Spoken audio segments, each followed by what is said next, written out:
United States of America and the President of the Russian Federation.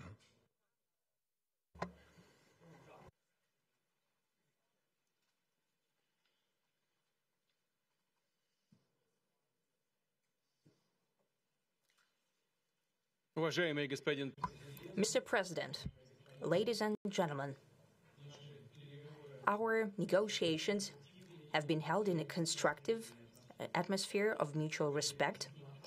We have very thorough negotiations that were quite useful. I would like to thank once again my American counterpart for the proposal to travel out here to Alaska.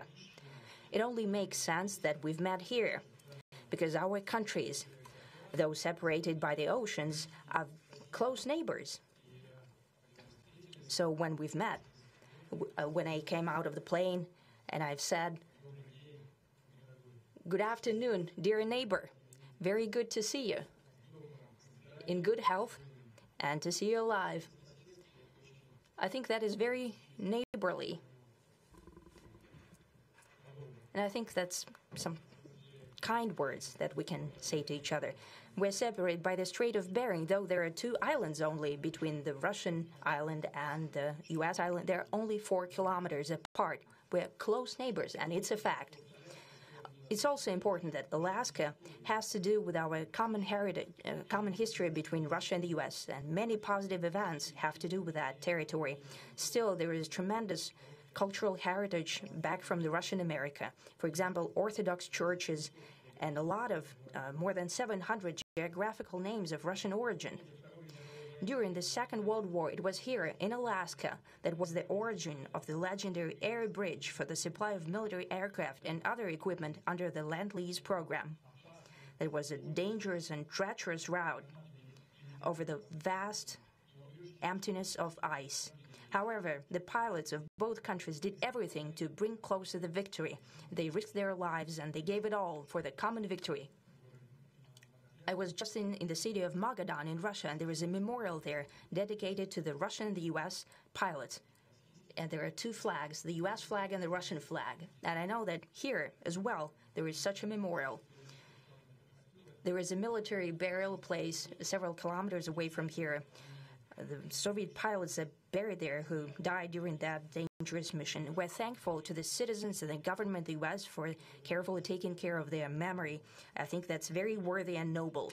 We'll always remember other historical examples when our countries defeated common enemies together in the spirit of battle camaraderie and allyship that supported each other and facilitated each other. I'm sure that this heritage will help us rebuild and foster mutually beneficial and equal ties at this new stage, even during the hardest conditions. It is known that there have been no summits between Russia and the U.S. for 4 years, and that's a long time. This time was very hard for bilateral relations, and let's be frank, they have fallen to the lowest point since the Cold War. I think that's not benefiting our countries and the world as a whole. It is apparent that sooner or later we had to amend the situation to move on from the confrontation to dialogue. And in this case, a personal meeting between the heads of state has been long overdue, naturally under the condition of serious and painstaking work, and this work has been done in general. Me and President Trump have very good direct contact. We've spoken multiple times. We spoke frankly on the phone. And special envoy of the president, Mr. Witkoff, traveled out to Russia several times. Our advisors and heads of foreign ministries kept in touch all the time. And you know fully well that one of the central issues was the situation around Ukraine. We see the strive of the administration and President Trump personally to help facilitate the resolution of the Ukrainian conflict. And his strive to get to the crux of the matter, to understand this history, is precious. As I've said, the situation in Ukraine has to do with fundamental threats to our security. Moreover, we've always considered the Ukrainian nation, and I've said it multiple times, a brotherly nation, however strange it may sound in these conditions.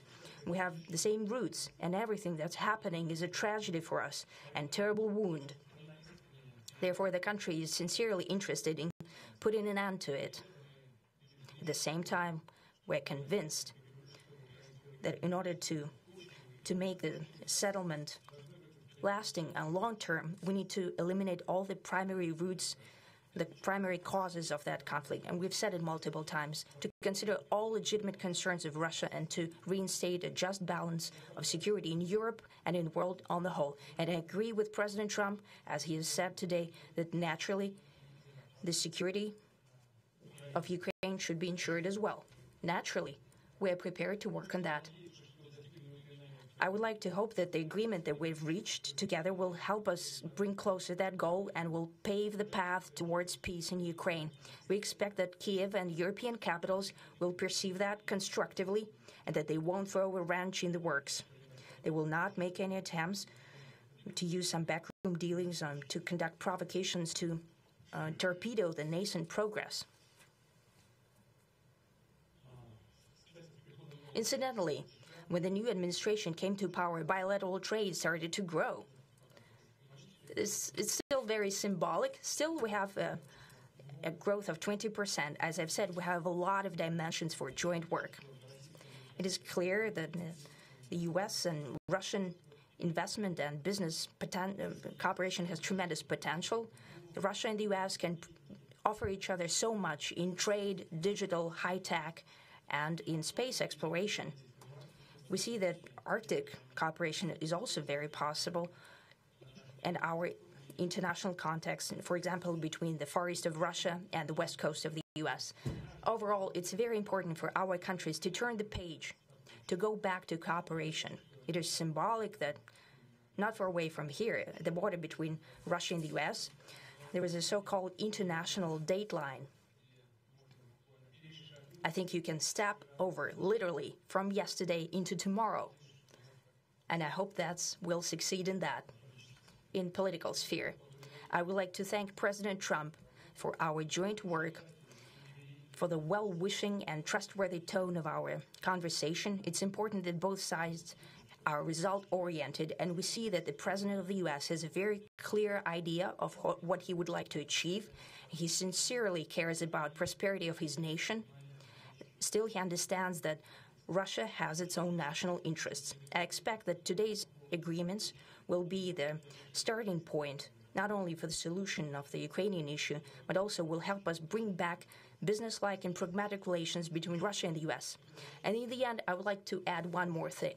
I'd like to remind you that in 2022, during the last contact with the previous administration, I tried to convince my previous American colleague that the situation should not be brought to the point of no return when it would come to hostilities. And I said it quite directly back then that it's a big mistake. Today, when President Trump saying that if he was the president back then, there will be no war. And I'm quite sure that it would indeed be so. I can confirm that.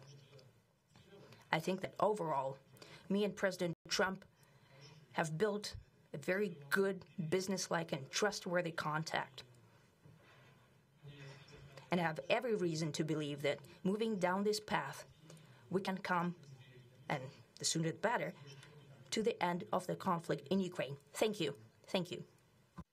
Well, thank you very much, Mr. President. That was very profound, and I will say that I believe we had a very productive meeting. There were many, many points that we agreed on, most of them, I would say, a couple of big ones that we haven't quite gotten there, but we've made some headway. So there's no deal until there's a deal. I will call up NATO in a little while. I will call up the various people that I think are appropriate, and I'll, of course, call up President Zelensky and tell him about today's meeting. It's ultimately up to them. They're going to have to agree with what Marco and Steve and some of the great people from the Trump administration who've come here, Scott and John Radcliffe. Thank you very much. But we have some of our really great leaders. They've been doing a phenomenal job. We also have some tremendous Russian business representatives here, and I think, you know, everybody wants to deal with us. We've become the hottest country anywhere in the world in a very short period of time, and we look forward to that. We look forward to dealing. We're going to try and get this over with. We really made some great progress today. I've always had a fantastic relationship with President Putin, with Vladimir. We had many tough meetings, good meetings. We were interfered with by the Russia hoax. That made it a little bit tougher to deal with, but he understood it. I think he's probably seen things like that during the course of his career. He's seen it all.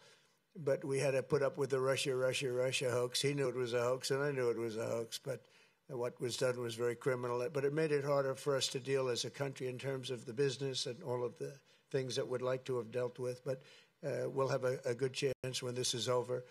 So just to put it very quickly, I'm going to start making a few phone calls and tell them what happened. But we had an extremely productive meeting, and many points were agreed to. There are just a very few that are left. Some are not that significant. One is probably the most significant, but we have a very good chance of getting there. We didn't get there, but we have a very good chance of getting there. I would like to thank President Putin and his entire team, who I know in many cases, other than that, whose faces I get to see all the time in the newspapers. You're almost as famous as the boss, but especially this one right over here. But we had some good meetings over the years, right? Good, productive meetings over the years. And we hope to have that in the future. But let's do the most productive one right now. We're going to stop really 5, 6, 7,000, thousands of people a week from being killed. And President Putin wants to see that as much as I do. So, again, Mr. President, I'd like to thank you very much. And we'll speak to you very soon and probably see you again very soon. Thank you very much, Vladimir. Next time in Moscow. Oh, that's an interesting one. I don't know. I'll get a little heat on that one, but I could see it possibly happening. Thank you very much, Vladimir. And thank you all. Thank you. Thank you. Thank you so much.